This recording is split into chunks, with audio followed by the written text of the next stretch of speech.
Hi friends, welcome back to our channel. എല്ലാവരും സുഖമായിരിക്കുന്നു എന്ന് വിശ്വസിക്കുന്നു. കഴിഞ്ഞ വീഡിയോയിൽ നമ്മൾ സംസാരിച്ചത് എപ്പോഴും വൈകി എത്തുന്നതിന് പിന്നിലെ ആരും പറയാത്ത ചില കാരണങ്ങളെക്കുറിച്ചാണ്. നമ്മൾ പോലും അറിയാതെ നമ്മളെ പിന്നോട്ട് വലിക്കുന്ന ചില കാര്യങ്ങൾ. ആ വീഡിയോ കണ്ടിട്ട് ഒരുപാട് പേര് എനിക്ക് മെസ്സേജ് അയച്ചിരുന്നു. ഇത് അവരുടെ കഥയാണ്, അതുപോലെ അവർക്ക് നല്ലൊരു ആശ്വാസം കിട്ടി ഈ വീഡിയോ കണ്ടിട്ട്, കാരണം അവരൊറ്റയ്ക്കല്ല എന്നുള്ള തിരിച്ചറിവ് വന്നു എന്നൊക്കെ പറഞ്ഞ്. ഞാൻ കഴിഞ്ഞ വീഡിയോയിൽ പറഞ്ഞിരുന്നല്ലോ, ഞാനും ഈ ഒരു ട്രാൻസ്ഫോർമേഷൻ സ്റ്റേജിലൂടെ കടന്നു പോകുന്ന ആളാണെന്ന്. എൻ്റെ ഈ യാത്രയിൽ എന്നെ ശരിക്കും സഹായിച്ച, എൻ്റെ ജീവിതം മാറ്റിയ ചില പ്രായോഗികമായ വഴികളാണ് ഇന്ന് ഞാൻ നിങ്ങളുമായി പങ്കുവെക്കുന്നത്. ഇതൊരു ഉപദേശമല്ല, എൻ്റെ അനുഭവങ്ങളാണ്. എൻ്റെ കഴിഞ്ഞ വീഡിയോ കാണാത്തവരുണ്ടെങ്കിൽ ആ വീഡിയോ കണ്ടതിന് ശേഷം മാത്രം ഈ വീഡിയോ കാണുക. കാരണം ഇത് ലേറ്റ് കമേഴ്സിനുള്ള വീഡിയോൻ്റെ സെക്കൻഡ് പാർട്ടാണ്. സോ ആദ്യം ആ വീഡിയോ കണ്ടാൽ മാത്രമാണ് ഈ വീഡിയോ കംപ്ലീറ്റ് നമുക്ക് ഉപകാരപ്പെടുള്ളൂ. കാരണം നമ്മുടെ ഉള്ളിലുള്ള പ്രോബ്ലംസ് എന്താണെന്ന് റിയലൈസ് ചെയ്യുക എന്നുള്ളതാണ് നമ്മുടെ ഫസ്റ്റ് സ്റ്റെപ്പ്. അതിനുശേഷം വരുന്നതാണ് സൊല്യൂഷൻസ് ഒക്കെ. സോ സെക്കൻഡ് സ്റ്റെപ്പാണ് സൊല്യൂഷൻസ്. സോ ഒട്ടും വൈകാതെ നമുക്ക് നമ്മുടെ വീഡിയോയിലേക്ക് കടക്കാം. ആ 15 മിനിറ്റിൻ്റെ magic, the buffer time rule. മുമ്പ് ഞാൻ സ്ഥിരമായി ചെയ്യുന്ന ഒരു തെറ്റുണ്ടായിരുന്നു. ഇപ്പോഴും പലരും ചെയ്യുന്ന ഒന്നായിരിക്കും അത്. ഇപ്പോൾ 10 മണിക്ക് ഒരു സ്ഥലത്ത് എത്തണമെങ്കിൽ ഞാൻ വിചാരിക്കും 9:40 ഇറങ്ങിയാൽ മതി, കറക്റ്റ് 20 മിനിറ്റ് യാത്രയല്ലേ ഉള്ളൂ എന്നൊക്കെ. പക്ഷേ ഒരു കാര്യം ഒന്ന് ആലോചിച്ച് നോക്കൂ. ജീവിതം ഒരിക്കലും നമ്മൾ വിചാരിക്കുന്ന ടൈം ടേബിൾ അനുസരിച്ചല്ല നടക്കുന്നത്. വണ്ടി സ്റ്റാർട്ട് ചെയ്യുമ്പോഴായിരിക്കും പെട്ടെന്നൊരു ഫോൺ കോൾ വരുന്നത്, അതല്ലെങ്കിൽ ലിഫ്റ്റ് വരാൻ സമയമെടുക്കും, വഴിയിൽ അപ്രതീക്ഷിതമായ ഒരു ട്രാഫിക് ബ്ലോക്ക് ഉണ്ടാകാം. അതുകൊണ്ട് ഞാൻ എൻ്റെ മനസ്സിനെ പറ്റിക്കാൻ ഒരു വഴി കണ്ടെത്തി. എനിക്ക് 10 മണിക്ക് എത്തണമെങ്കിൽ എൻ്റെ മനസ്സിനോട് ഞാൻ പറയും 9:30 എത്തണമെന്ന്. ഈ മാറ്റി വയ്ക്കുന്ന 15 to 20 മിനിറ്റ്സ് ഇല്ലേ, ഇതാണ് ബഫർ ടൈം. ട്രസ്റ്റ് മീ, ഈ ഒരു ചെറിയ ശീലം എൻ്റെ ജീവിതത്തിൽ തന്ന എനർജി ചെറുതല്ല. വഴിയിൽ ബ്ലോക്കിൽ കിടക്കുമ്പോഴും നെഞ്ചിടിപ്പില്ലാതെ പീസ്ഫുൾ ആയിരിക്കാൻ എന്നെ ഇത് സഹായിക്കാറുണ്ട്. രണ്ടാമതായിട്ട് പ്രിപ്പറേഷൻ ടൈം. ആദ്യമൊക്കെ എനിക്ക് രാവിലെ ഏറ്റവും കൂടുതൽ സമയം നഷ്ടപ്പെട്ടിരുന്നത് വലിയ കാര്യങ്ങൾക്കല്ല, ചെറിയ കാര്യങ്ങൾക്കായിരുന്നു. രാവിലെ എഴുന്നേറ്റ് വന്ന് അലമാരയ്ക്ക് മുന്നിൽ നിന്നിട്ടുള്ള ആ ഒരു ചിന്തയുണ്ട്, ഇന്ന് ഏത് ഡ്രസ്സ് ഇടണം. അത് കഴിഞ്ഞിട്ട് ചാർജർ എവിടെ, ഫോൺ എവിടെ, ബാഗ് എവിടെ, ഈ വക തിരച്ചിലുകൾ മാത്രം നമ്മുടെ രാവിലത്തെ വിലപ്പെട്ട 20 മിനിറ്റാണ് നഷ്ടപ്പെടുന്നത്. ഇപ്പം ഞാൻ ചെയ്യുന്ന ഒരു കാര്യമുണ്ട്. അടുത്ത ദിവസത്തെ ഡ്രസ്സ്, ബാഗ്, കൊണ്ടുപോകേണ്ട ഫോൾഡറുകൾ എല്ലാം ഞാൻ രാത്രി തന്നെ ഒരു പ്രത്യേക സ്ഥലത്ത്, അതിൻ്റേതായ ഒരു സ്ഥലത്ത് എടുത്തു വെക്കും. രാവിലെ എഴുന്നേൽക്കുമ്പോൾ നമ്മുടെ ചിന്തകൾക്ക് ഒരു വ്യക്തത ഉണ്ടാകും. അനാവശ്യമായ ഓട്ടപ്പാച്ചിലുകൾ നമുക്ക് ഒഴിവാക്കാം. ഇത് ഓഫീസിൽ, സ്കൂളിലൊക്കെ പോകുന്ന ആൾക്കാർക്ക് വേണ്ടിയിട്ടാണ് ഈ രാവിലെ എന്നുള്ളത് പറഞ്ഞത്. ഇനിയിപ്പോൾ എവിടേക്കാണെങ്കിലും ആയിക്കോട്ടെ, ഏത് ഫങ്ഷൻസിന് പോകാനാണെങ്കിലും, എന്ത് പരിപാടിക്കാണെങ്കിലും, എന്തെങ്കിലും മീറ്റിങ്ങിനാണെങ്കിലും ഒക്കെ ഏതാണോ സമയം, അതിൻ്റെ കുറേ മുന്നേ തന്നെ നമ്മൾ സാധനങ്ങളെല്ലാം കൃത്യമായിട്ട് എടുത്തു വെച്ച് കഴിഞ്ഞാൽ, ഇപ്പോൾ ഡ്രസ്സ് അയൺ ചെയ്യാനുള്ളതൊക്കെ ആദ്യമേ അയൺ ചെയ്ത് വെക്കുക. അതൊക്കെ കഴിഞ്ഞ് കഴിഞ്ഞാൽ നമുക്ക് വളരെ പീസ്ഫുൾ ആയിട്ട് തന്നെ പോകാൻ പറ്റും. ഈ റഷ് നമുക്ക് ഒഴിവാക്കാം, ലാസ്റ്റ് മിനിറ്റ് റഷ് നമുക്ക് ഒഴിവാക്കാൻ സാധിക്കും. മൂന്നാമതായിട്ട് മൾട്ടി അലാം സിസ്റ്റം. നമ്മളിൽ പലരും ചെയ്യുന്ന മറ്റൊരു കാര്യമാണ് മൊബൈലിൽ രാവിലെ 6 മണി, 6:05, 6:10, 6:15 എന്നിങ്ങനെ 5-6 അലാറം വെക്കുന്നത്. എന്നിട്ട് എന്താ ചെയ്യുക? ഓരോ തവണ അലാറം അടിക്കുമ്പോഴും സ്നൂസ് ചെയ്യും. ഒടുവിൽ അവസാനത്തെ അലാറവും കഴിഞ്ഞ് ഞെട്ടി എഴുന്നേറ്റ് ഓടും. ഇവിടെ പ്രശ്നം അലാറത്തിൻ്റേതല്ല, നമുക്കൊരു കൃത്യമായ സിസ്റ്റം ഇല്ല എന്നുള്ളതാണ്. ഞാൻ എൻ്റെ ഫോണിൽ അലാറം വയ്ക്കുന്ന രീതി തന്നെ മാറ്റി. ഞാനിപ്പോൾ 3 വ്യത്യസ്ത കാര്യങ്ങൾക്കാണ് അലാറം വയ്ക്കുന്നത്. ഒന്നാമത്തെ അലാറം എഴുന്നേൽക്കാൻ വേണ്ടി മാത്രം. രണ്ടാമത്തെ അലാറം ഇപ്പോൾ നീ റെഡിയാകാൻ തുടങ്ങണം എന്ന് നമ്മളെ ഓർമ്മിപ്പിക്കാൻ വേണ്ടിയിട്ട്. മൂന്നാമത്തെ അലാറം ഇറങ്ങേണ്ട സമയമായി, ഇപ്പോൾ ഇറങ്ങിയില്ലെങ്കിൽ വൈകും എന്ന് പറയാൻ വേണ്ടിയിട്ട്. ഈ ഒരു 3 സ്റ്റെപ്പ് അലാം സിസ്റ്റം നിങ്ങളുടെ സമയത്തെക്കുറിച്ച് കൃത്യമായ ഒരു ബോധം മനസ്സിലേക്ക് തരും. നമ്മൾ സ്കൂളിലൊക്കെ പഠിക്കുന്ന സമയത്ത് കൃത്യമായ സമയത്ത് ബെല്ലടിക്കുന്നത് ഓർമ്മയില്ലേ? ആ ബെല്ല് കേൾക്കുമ്പോൾ നമുക്കറിയാം ഈ പീരീഡ് കഴിഞ്ഞു, ഇനി നെക്സ്റ്റ് പീരീഡ് ആണ് എന്നുള്ളത്. അപ്പോഴേക്കും നമ്മൾ സബ്ജക്ട്സ് ഒക്കെ മാറ്റി വെച്ച് നെക്സ്റ്റ് സബ്ജക്റ്റിനുള്ള ബുക്സ് എടുത്ത് വെക്കും അല്ലേ? ആ ബെൽ കേൾക്കുമ്പോൾ തന്നെ നമ്മുടെ മനസ്സറിയാതെ അടുത്ത സബ്ജക്റ്റിലേക്ക് മാറും.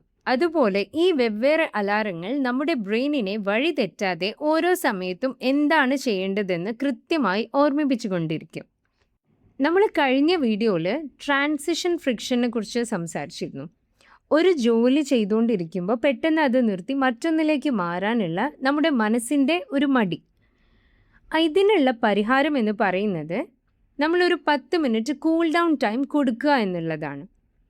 നമ്മൾ ജിമ്മിൽ നല്ല ഹാർഡായിട്ടുള്ള വർക്കൗട്ടൊക്കെ കഴിഞ്ഞ് ബോഡി പെട്ടെന്ന് സാധാരണ നിലയിലാകാൻ കൂൾ ഡൗൺ ചെയ്യാറില്ലേ? അതുപോലെ തന്നെ നമ്മുടെ ബ്രെയിനിനും ഒരു കൂൾ ഡൗൺ സമയം ആവശ്യമാണ്. ഇപ്പോൾ ഞാൻ ചെയ്യുന്നത് 10 മണിക്ക് ഇറങ്ങണമെങ്കിൽ 9:50 എൻ്റെ ഫോണിൽ ഒരു പ്രീ അലാം വയ്ക്കും. ആ അലാം അടിച്ചാൽ അതിൻ്റെ അർത്ഥം ഞാൻ പെട്ടെന്ന് എഴുന്നേറ്റ് ഓടണമെന്നല്ല. പകരം ഓക്കെ, ഇനി പുതിയ ജോലികൾ ഒന്നും തുടങ്ങരുത്, ചെയ്തുകൊണ്ടിരിക്കുന്ന ജോലി പതിയെ അവസാനിപ്പിച്ച് സേവ് ചെയ്യുക. അത് ഞാൻ എൻ്റെ മനസ്സിനെ ബോധ്യപ്പെടുത്താനാണ് ആ ഒരു 10 മിനിറ്റ്. ഈ ഒരു ചെറിയ ബ്രേക്ക് കൊടുക്കുമ്പോൾ ചെയ്യുന്ന ജോലിയിൽ നിന്ന് ബ്രെയിൻ പതിയെ വേർപെടുകയും അടുത്ത കാര്യത്തിലേക്ക് മാറാൻ മനസ്സ് റെഡി ആവുകയും ചെയ്യും. ഇത് ശീലിച്ചാൽ അവസാന നിമിഷത്തെ ആ ഒരു അനാവശ്യ ധൃതി നമുക്ക് പൂർണ്ണമായും ഒഴിവാക്കാൻ സാധിക്കും. ഇറങ്ങാൻ നേരം മനസ്സ് പറയുന്ന ആ ഒരു കാര്യം കൂടി ചെയ്തിട്ട് ഇറങ്ങാം എന്ന ട്രാപ്പിനെ കുറിച്ച് നമ്മൾ കഴിഞ്ഞ വീഡിയോയിൽ സംസാരിച്ചതാണല്ലോ.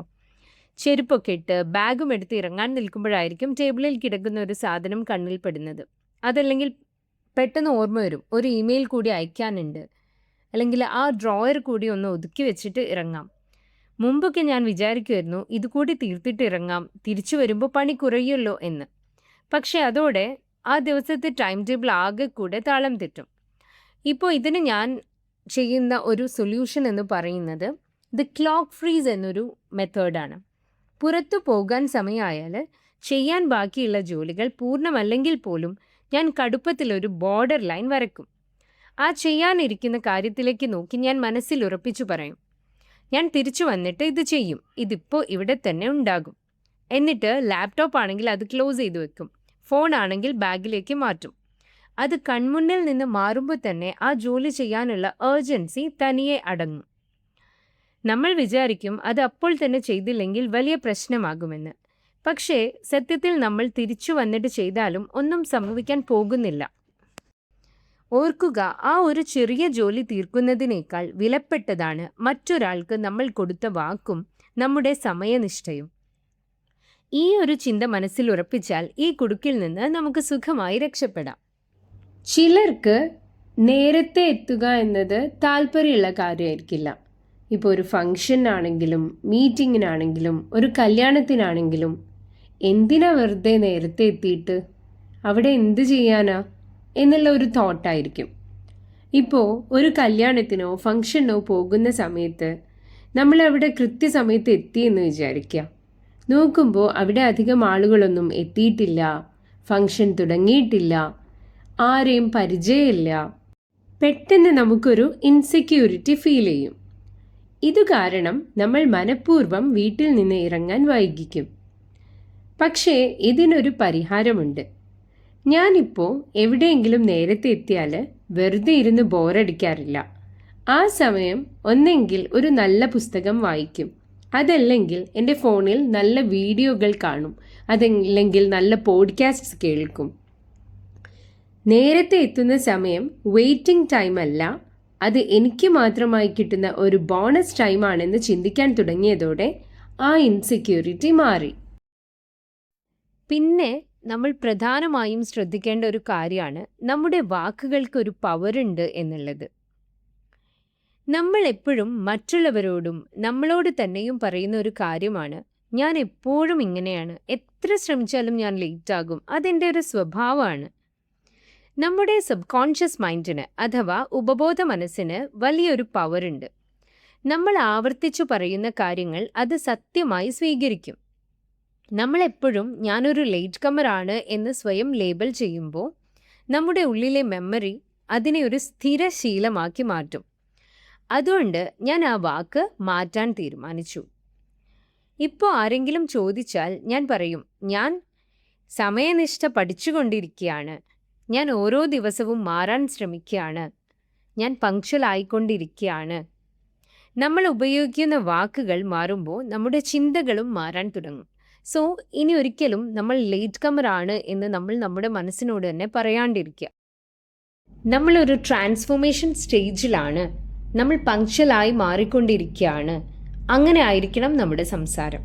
അവസാനമായി, ചെറിയ വിജയങ്ങളെ ആഘോഷിക്കൂ. മാറ്റം ഒരിക്കലും ഒറ്റ രാത്രി കൊണ്ട് സംഭവിക്കുന്ന ഒന്നല്ല. അതുകൊണ്ട് ആദ്യ ദിവസം തന്നെ പെർഫെക്റ്റ് ആകാൻ നോക്കരുത്. ആദ്യത്തെ ദിവസം നിങ്ങൾ എവിടെയെങ്കിലും 5 മിനിറ്റ് നേരത്തെ എത്തിയോ? സ്വയം ഒന്ന് അഭിനന്ദിക്കൂ. മനസ്സിനോട് പറയൂ, ദാ കണ്ടോ, എനിക്ക് കൃത്യസമയത്ത് എത്താൻ പറ്റി. നമുക്ക് പലപ്പോഴും സംഭവിക്കുന്ന ഒരു തെറ്റാണ്, നമ്മൾ 100 പ്രാവശ്യം വൈകിയാൽ ആ 100ഉം ഓർമ്മിക്കും. പക്ഷേ ഒരു ദിവസം നമ്മൾ സമയത്തെത്തിയാൽ അതിനെ ഒരു വിജയമായി പോലും നമ്മൾ കാണാറില്ല എന്നുള്ളത്. ഞാൻ ആദ്യമായിട്ട് കുട്ടികളെ മോർണിംഗ് റഷ് ഒന്നും ഇല്ലാതെ വളരെ പീസ്ഫുള്ളായിട്ട് കുട്ടികളെ നേരത്തെ ബസ് സ്റ്റോപ്പിൽ എത്തിച്ചപ്പോൾ അന്ന് എനിക്ക് നല്ല സന്തോഷമായിരുന്നു. ഞാൻ എൻ്റെ മനസ്സിനോട് പറഞ്ഞു, ഇത് സാധാരണ കാര്യമല്ല, മുമ്പ് എനിക്ക് ഇതിൽ ബുദ്ധിമുട്ടുണ്ടായിരുന്നു. ഇത് ഞാൻ വളരെ പീസ്ഫുള്ളായിട്ട് കുട്ടികളെ സന്തോഷത്തോടെ ബസ് സ്റ്റോപ്പിൽ കൊണ്ടാക്കി അവിടെ വെയിറ്റ് ചെയ്ത് നിന്നു. ഇതൊക്കെ ഒരു അച്ചീവ്മെൻ്റ് ആയിട്ടാണ് ഞാനന്ന് കണ്ടത്. അത് ഞാൻ എൻ്റെ മനസ്സിന് പറഞ്ഞു മനസ്സിലാക്കി. അന്ന് ഞാൻ എനിക്കിഷ്ടപ്പെട്ട സ്നാക്സൊക്കെ കഴിച്ച് ഒരു നല്ല കോഫി കുടിച്ച് 5 മിനിറ്റ് ശാന്തമായിട്ടൊന്ന് ഇരുന്നു. അത് വലിയൊരു ആഘോഷമൊന്നുമല്ലായിരുന്നു, പക്ഷേ എൻ്റെ മനസ്സിനോട് ഞാൻ പറഞ്ഞ ഒരു സന്ദേശമായിരുന്നു, ഞാൻ മാറിക്കൊണ്ടിരിക്കുകയാണ്, അത് ഞാൻ കാണുന്നുണ്ട് എന്നുള്ളത്. മറ്റൊരു ദിവസം ഒരു ഫംഗ്ഷന് ഞാൻ 15 മിനിറ്റ് നേരത്തെ എത്തി. പഴയ ഞാനായിരുന്നെങ്കിൽ എന്തിനാ ഞാൻ ഇത്ര നേരത്തെ എത്തിയിട്ട്, എന്തിനാ ഞാനിപ്പോൾ ഇത്ര നേരത്തെ വന്നത് എന്നൊക്കെ ചിന്തിച്ച് ഞാൻ വിഷമിക്കുമായിരുന്നു.